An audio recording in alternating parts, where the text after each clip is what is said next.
நேற்றும் இன்றும் என்றென்றும் உலாமா வெஸ்டர்ன் பிரீஃப், உங்கள் நெஞ்சம் தொட்டதும் நெஞ்சில் இருப்பதும் உலாமா வெஸ்டர்ன் பிரீஃப். நாட்டின் 74வது குடியரசு நாள் நாளை கொண்டாடப்படவிருப்பதையொட்டி நாட்டு மக்களுக்கு குடியரசுத் தலைவர் திரௌபதி முர்மு உரையாற்றுவதை நேரலையில் பார்க்கிறோம். पास सभी दिशाओं से अच्छे विचार आए कि वैदिक उपदेश के अनुसार प्रगतिशील विचारों का भी स्वागत किया। लंबे और गहन विचार मंथन के परिणाम स्वरूप हमारे संविधान की संरचना हुई। हमारा ये बुनियादी दस्तावेज दुनिया की सबसे प्राचीन जीवंत सभ्यता के मानवतावादी दर्शन के साथ साथ आधुनिक विचारों से भी प्रेरित है। हमारा देश बाबा साहेब भीमराव अंबेडकर का सदैव ऋणी रहेगा, जिन्होंने प्रारूप समिति की अध्यक्षता की और संविधान को अंतिम रूप देने में महत्वपूर्ण भूमिका निभाई। आज के दिन हमें संविधान का प्रारंभिक मसौदा तैयार करने वाले विधिवेत्ता श्री BN राव तथा अन्य विशेषज्ञों और अधिकारियों को भी स्मरण करना चाहिए, जिन्होंने संविधान निर्माण में सहायता की थी। हमें इस बात का गर्व है कि उस संविधान सभा के सदस्यों ने भारत के सभी क्षेत्रों और समुदायों का प्रतिनिधित्व किया। संविधान निर्माण में सभा की 15 महिला सदस्यों ने भी योगदान दिया। संविधान में निहित आदर्शों ने निरंतर हमारे गणतंत्र को राह दिखाई है। इस अवधि के दौरान भारत एक गरीब और निरक्षर राष्ट्र की स्थिति से आगे बढ़ते हुए विश्व मंच पर एक आत्मविश्वास से भरे राष्ट्र का स्थान ले चुका है। संविधान निर्माताओं की सामूहिक बुद्धिमत्ता से मिली मार्गदर्शन की बिना प्रगति संभव नहीं थी। बाबा साहेब आम्बेडकर और अन्य विभूतियों ने हमें एक मानचित्र तथा एक नैतिक आधार प्रदान किया। उस राह पर चलने की जिम्मेदारी हम सब की है।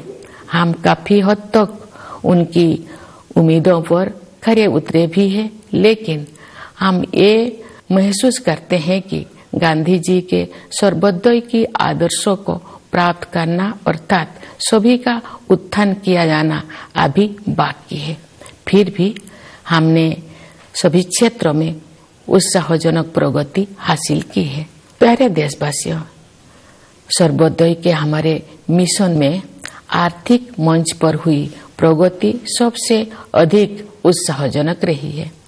पिछले साल भारत दुनिया की 5वीं सबसे बड़ी अर्थव्यवस्था बन गया। ये उल्लेख करना जरूरी है कि ये उपलब्धि आर्थिक अनिश्चितता से भरी वैश्विक पृष्ठभूमि में प्राप्त की गई है। वैश्विक महामारी चौथे वर्ष में प्रवेश कर चुकी है और दुनिया के अधिकांश हिस्सों में आर्थिक विकास पर इसका प्रभाव पड़ रहा है। शुरुआती दौर में कोविड-19 से भारत की अर्थव्यवस्था को भी काफी क्षति पहुंची। फिर भी सक्षम नेतृत्व और प्रभावी संघर्षशीलता के बल पर हम शीघ्र ही मंदी से बाहर आ गए और अपनी विकास यात्रा को फिर से शुरू किया। अर्थव्यवस्था के अधिकांश क्षेत्र अब महामारी के प्रभाव से बाहर आ गया है। भारत सबसे तेजी से बढ़ते हुए बड़ी अर्थव्यवस्था में से एक है और सरकार द्वारा समय पर किए गए सक्रिय प्रयासों द्वारा ही संभव हो पाया है। इस संदर्भ में आत्मनिर्भर भारत अभियान के प्रति जन सामान्यों के बीच विशेष उत्साह देखा जा रहा है। इसके अलावा विभिन्न क्षेत्रों के लिए विशेष प्रोत्साहन योजनाएं भी लागू की गई है। ये बड़े ही संतोष के विषय है कि जो लोग हाशिए पर रह गए थे उनका भी योजनाओं और कार्यक्रम में समावेश किया गया है तथा कठिनाई में उनकी मदद की गई है।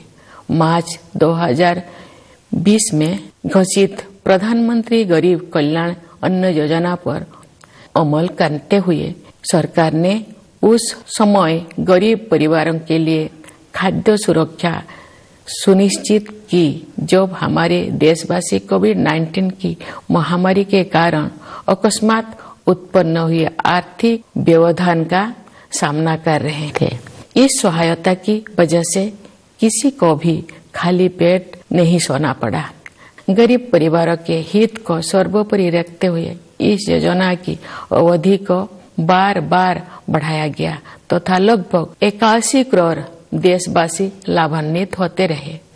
इस सहायता को आगे बढ़ाते हुए सरकार ने घोषणा की है कि वर्ष 2023 के दौरान भी लाभार्थियों को उनका मासिक राशन मुफ्त में मिलेगा। इस ऐतिहासिक कदम से सरकार ने कमजोर वर्गों को आर्थिक विकास में शामिल करने के साथ साथ उनकी देखभाल की जिम्मेदारी भी ली है।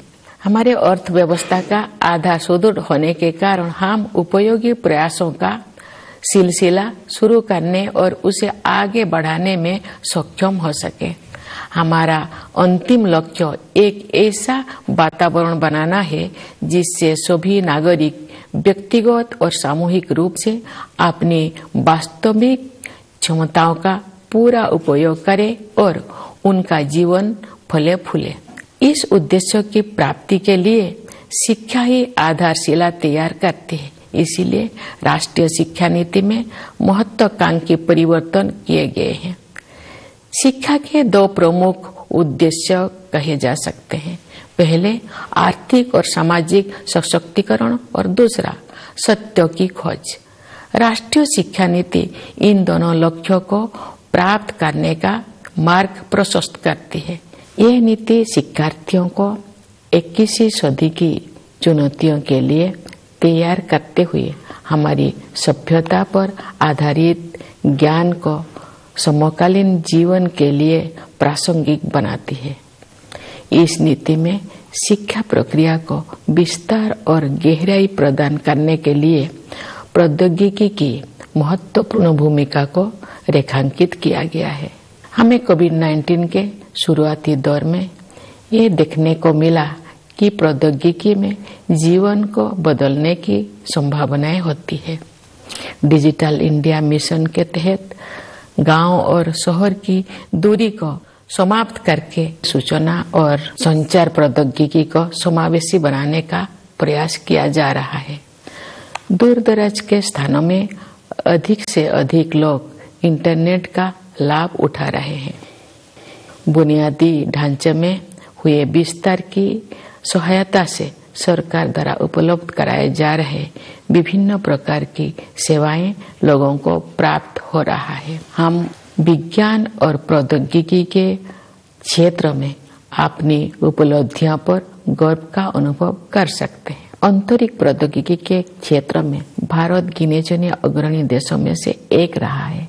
इस क्षेत्र में काफी समय से लंबित सुधार किए जा रहा है और अब निजी उद्यमों को इस विकास यात्रा में शामिल होने के लिए आमंत्रित किया गया है। भारतीय अंतरिक्ष यात्रियों को ले जाने के लिए गगनयान कार्यक्रम प्रगति पर है। ये भारत की पहली मानवयुक्त अंतरिक्ष उड़ान होगी। हम सितारों तक पहुंचकर भी अपने पांव जमीन पर रखते हैं।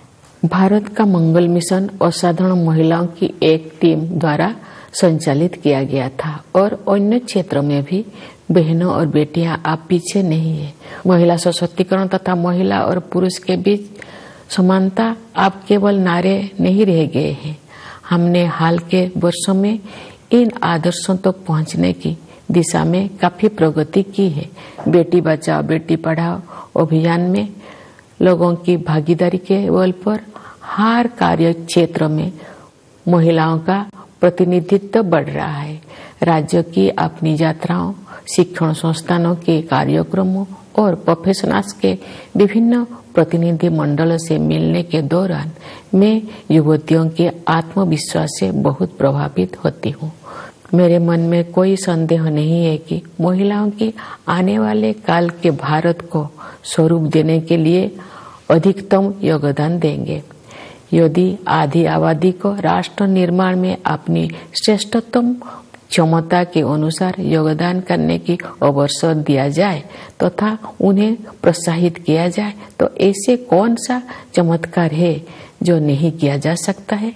सशक्तिकरण की यही दृष्टि अनुसूचित जातियों और अनुसूचित जनजातियों सहित कमजोर वर्गों के लोगों के लिए सरकार की कार्यप्रणाली का मार्गदर्शन करती है। वास्तव में हमारा उद्देश्य न केवल उन लोगों के जीवन की बाधाओं को दूर करना और उनके विकास में मदद करना बल्कि उन समुदाय से सीखना भी है।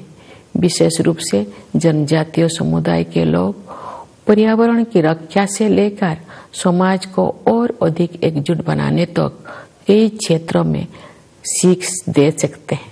प्यारे देशवासियों, शासन के सभी पहलुओं में बदलाव लाने और लोगों की रचनात्मक ऊर्जा को उजागर करने के लिए हाल के वर्षों में किए गए प्रयासों की श्रृंखला के परिणाम स्वरूप अब विश्व समुदाय भारत को सम्मान की नई दृष्टि से देखता है। विश्व के विभिन्न मंचों पर हमारी सक्रियता से सकारात्मक बदलाव आने शुरू हो गया है।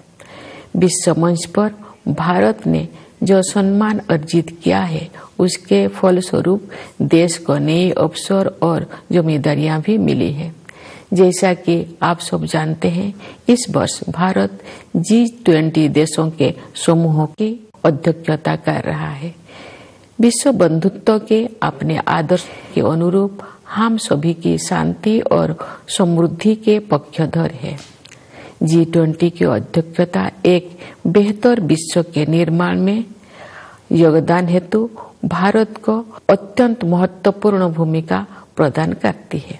इस प्रकार G20 की अध्यक्षता लोकतंत्र और मल्टीलेटरलिज्म को बढ़ावा देने का अच्छा अवसर भी है और साथ ही एक बेहतर विश्व और बेहतर भविष्य को स्वरूप देने के लिए उचित मंच भी है। मुझे विश्वास है कि भारत के नेतृत्व में G20 अधिक न्यायपरक और स्थिरतापूर्ण विश्व व्यवस्था के निर्माण के अपने प्रयासों को और आगे बढ़ाने में सफल होगा। G20 के सदस्य देशों के कुल मिलाकर विश्व की आबादी में लगभग 2/3 और ग्लोबल जीडीपी में लगभग 85% हिस्सा है। इसलिए ये वैश्विक चुनौतियों पर चर्चा करने और उनके समाधान के लिए एक आदर्श मंच है। मेरे विचार से ग्लोबल वार्मिंग और जलवायु परिवर्तन ऐसे चुनौतियां हैं जिनका सामना शीघ्रता से करना है। वैश्विक तापमान बढ़ रहा है और मौसम में बदलाव के चरम रूप दिखाई पड़ रहा है। हमारे सामने एक गंभीर दुविधा है। अधिक से अधिक लोगों को गरीबी से बाहर निकालने के लिए आर्थिक विकास जरूरी है, लेकिन इस विकास के लिए फॉसिल फ्यूल का प्रयोग भी करना पड़ता है। दुर्भाग्य से ग्लोबल वार्मिंग का सबसे अधिक कष्ट गरीब तबके के लोगों को सहन करना पड़ता है। ऊर्जा के वैकल्पिक स्रोतों को विकसित करना और लोकप्रिय बनाना भी एक समाधान है। भारत ने सौर ऊर्जा और इलेक्ट्रिक वाहनों को नीतिगत प्रोत्साहन देकर इस दिशा में सराहनीय कदम उठाया है। हालांकि वैश्विक स्तर पर विकसित देशों द्वारा टेक्नोलॉजी ट्रांसफर और वित्तीय सहायता के जरिए उभरती हुई अर्थव्यवस्थाओं को सहायता प्रदान करने की आवश्यकता है। विकास और पर्यावरण के बीच संतुलन बनाए रखने के लिए हमें प्राचीन परंपराओं को नई दृष्टि से देखना होगा। हमें अपनी मूलभूत प्राथमिकताओं पर भी पुनर्विचार करना होगा। परंपरागत जीवन मूल्यों के वैज्ञानिक आयामों को समझना होगा। हमें एक बार फिर प्रकृति के प्रति सम्मान का भाव और अनंत ब्रह्मांडों के सम्मुख विनम्रता का भाव जागृत करना होगा। मैं इस बात पर ध्यान आकर्षित करना चाहूंगी कि महात्मा गांधी आधुनिक युग के सच्चे भविष्य द्रष्टा थे, क्योंकि उन्होंने अनियंत्रित औद्योगिकरण से होने वाले आपदाओं को पहले ही भाप लिया था और दुनिया को अपने तौर तरीकों को सुधारने के लिए सचेत कर दिया था। अगर हम चाहते हैं कि हमारे बच्चे इस धरती पर सुखमय जीवन बिताएं, तो हमें अपनी जीवन शैली को बदलने की जरूरत है। इस संदर्भ में सुझाए गए परिवर्तन में से एक बदलाव भोजन से संबंधित है। मुझे ये जानकर प्रसन्नता हुई है कि संयुक्त राष्ट्र ने भारत के सुझाव को स्वीकार किया है और वर्ष 2023 को the international year of millets घोषित किया है। बाजरा जैसे मोटे अनाज हमारे आहार के मुख्य तत्व हुआ करते थे। समाज के सभी वर्ग उन्हें फिर से पसंद करने लगे हैं। ऐसे अनाज पर्यावरण के अनुकूल है क्योंकि उनकी उपज कम पानी में ही हो जाता है। ये अनाज उच्च स्तर का पोषण भी प्रदान करते हैं। यदि अधिक से अधिक लोग मोटे अनाज को भोजन में शामिल करेंगे तो पर्यावरण संरक्षण में सहायता होगी और लोगों के स्वास्थ्य में भी सुधार होगा। गणतंत्र का 1 और वर्ष बीत चुका है और एक नया वर्ष शुरू हो रहा है। ये अभूतपूर्व परिवर्तन का दौर रहा है। महामारी के प्रकोप से दुनिया कुछ ही दिनों में बदल गई थी। पिछले 3 वर्ष के दौरान जो भी हमें लगा कि हमने वायरस पर काबू पा लिया है, तो वायरस फिर किसी विकृत रूप में वापस आ जाता है। लेकिन अब इससे घबराने का कोई जरूरत नहीं है क्योंकि हमने ये समझ लिया है कि हमारा नेतृत्व, हमारे वैज्ञानिक और डॉक्टर, हमारे प्रशासक और कोरोना योद्धा किसी भी स्थिति से निपटने के लिए हर संभव प्रयास करेंगे। साथ ही हमने ये भी सीखा है कि हम अपनी सुरक्षा में कमी नहीं आने देंगे और सतर्क भी रहेंगे। प्यारे देशवासियों, विभिन्न क्षेत्रों में कार्यरत कई पीढ़ियों के लोग हमारे गणतंत्र की अब तक की विकास गाथा में अमूल्य योगदान के लिए प्रशंसा के पात्र है। मैं किसानों, मजदूरों, वैज्ञानिकों और इंजीनियरों की भूमिकाओं की सराहना करती हूँ, जिसकी सामूहिक शक्ति हमारे देश को जय जवान, जय किसान, जय विज्ञान, जय अनुसंधान की भावना के अनुरूप आगे बढ़ने में सक्षम बनाती है। मैं देश की प्रगति में योगदान देने वाले प्रत्येक नागरिक की सराहना करती हूँ। भारत की संस्कृति और सभ्यता के अग्रदूत प्रवासी भारतीयों का भी मैं अभिवादन करती हूँ। इस अवसर पर मैं उन बहादुर जवानों की विशेष रूप से सराहना करती हूँ जो हमारी सीमाओं की रक्षा करते हैं और किसी भी त्याग तथा बलिदान के लिए सदैव तैयार रहते हैं। देशवासियों को आंतरिक सुरक्षा प्रदान करने वाले समस्त अर्धसैनिक बलों तथा पुलिस बलों के बहादुर जवानों की भी मैं सराहना करती हूँ। हमारी सेनाओं, अर्धसैनिक बलों तथा पुलिस बलों के जिन वीरों ने कर्तव्य निभाते हुए अपने प्राणों की आहुति दी है, उन सबको मैं सादर नमन करती हूँ। मैं सभी प्यारे बच्चों को उनके उज्जवल भविष्य के लिए हृदय से आशीर्वाद देती हूँ। आप सभी देशवासियों के लिए एक बार फिर मैं गणतंत्र दिवस की हार्दिक शुभकामनाएं व्यक्त करती हूँ। धन्यवाद। जय हिंद, जय भारत।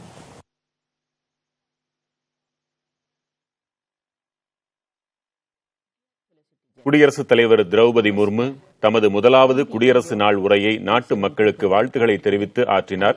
குறிப்பிடத்தகுந்த பல அம்சங்கள் இருக்கின்றன. செய்திகளில் விரிவாக பார்க்கலாம். நேற்றும் இன்றும் என்றென்றும் உலாமா வெஸ்டர்ன் பிரீஃப், உங்கள் நெஞ்சம் தொட்டதும் நெஞ்சில் இருப்பதும் உலாமா வெஸ்டர்ன் பிரீஃப்.